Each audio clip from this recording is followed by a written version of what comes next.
আসসালামু আলাইকুম। আমি এখন বানাচ্ছি খুবই সহজ কিন্তু অনেক উপকারী একটা চা অথবা একটা আইটেম বলতে পারেন।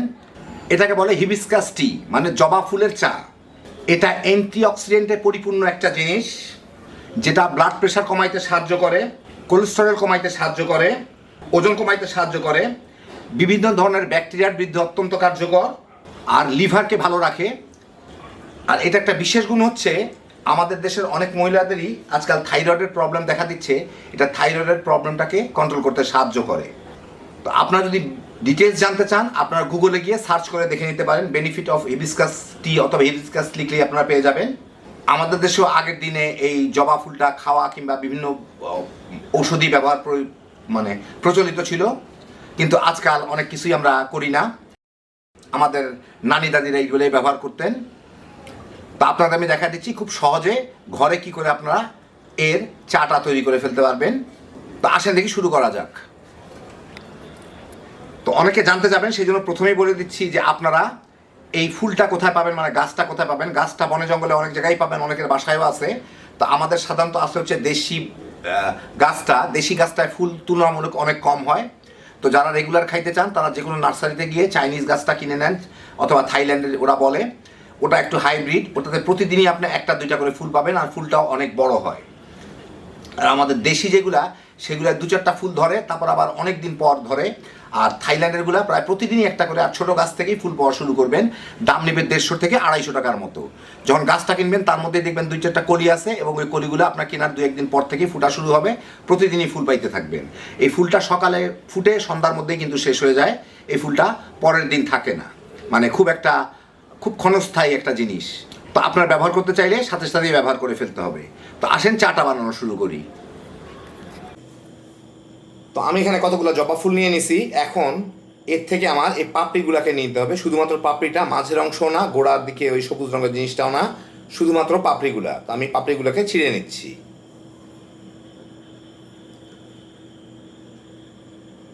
তো আমার ফুলগুলো ছোট দেখে আমি এখানে 4টা ফুলের পাপড়ি ছিঁড়ে নিলাম।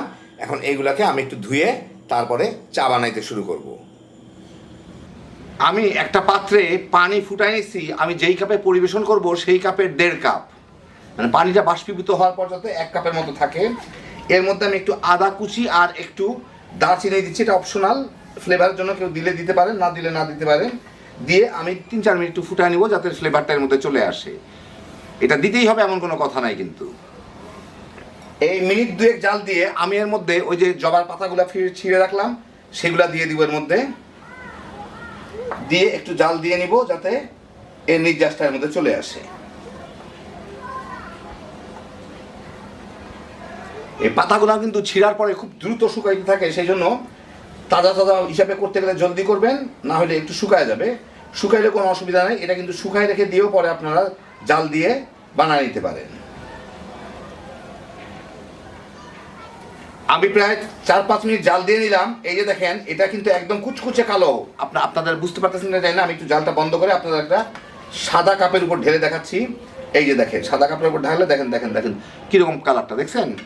আচ্ছা, এখন এটার মধ্যে আমি কুচকুচে কালোই ঢালি, তারপরে আপনাদের দেখাচ্ছি। এটা কিন্তু একদম সুন্দর একটা গোলাপি কালার চলে আসবে, একদম কালোর থেকে একদম গোলাপি কালার চলে আসবে এইটার। আপনাদেরটা যদি চুলায় থাকা অবস্থায় এরকম কালো থাকে, কোনো ঘাবড়াবেন না, এটা এরকমই হবে, একদম কুচকুচা কালো থাকবে। তারপরে দেখেন কি অবস্থা দাঁড়ায়। এখন আপনাদের আমি একটা কাপে ঢেলে দেখাই, একটা কুচকুচে কালো রঙের একটা এই যে দেখেন, একটু মুছে নেই, সামনে পড়ে গেল। এটাকে এখন আমরা একটু ট্রিট করব ফেয়ার অ্যান্ড লাভলি দিয়ে। তো আপনার ফেয়ার অ্যান্ড লাভলি একটা হইলেও এই চায়ের ফেয়ার অ্যান্ড লাভলি কিন্তু আলাদা। এই জন্য একে ফেয়ার অ্যান্ড লাভলি হিসাবে আমি একটু লেবুর রস দিব। তো দেখেন, এই যে লেবুর রস দিচ্ছি আমি।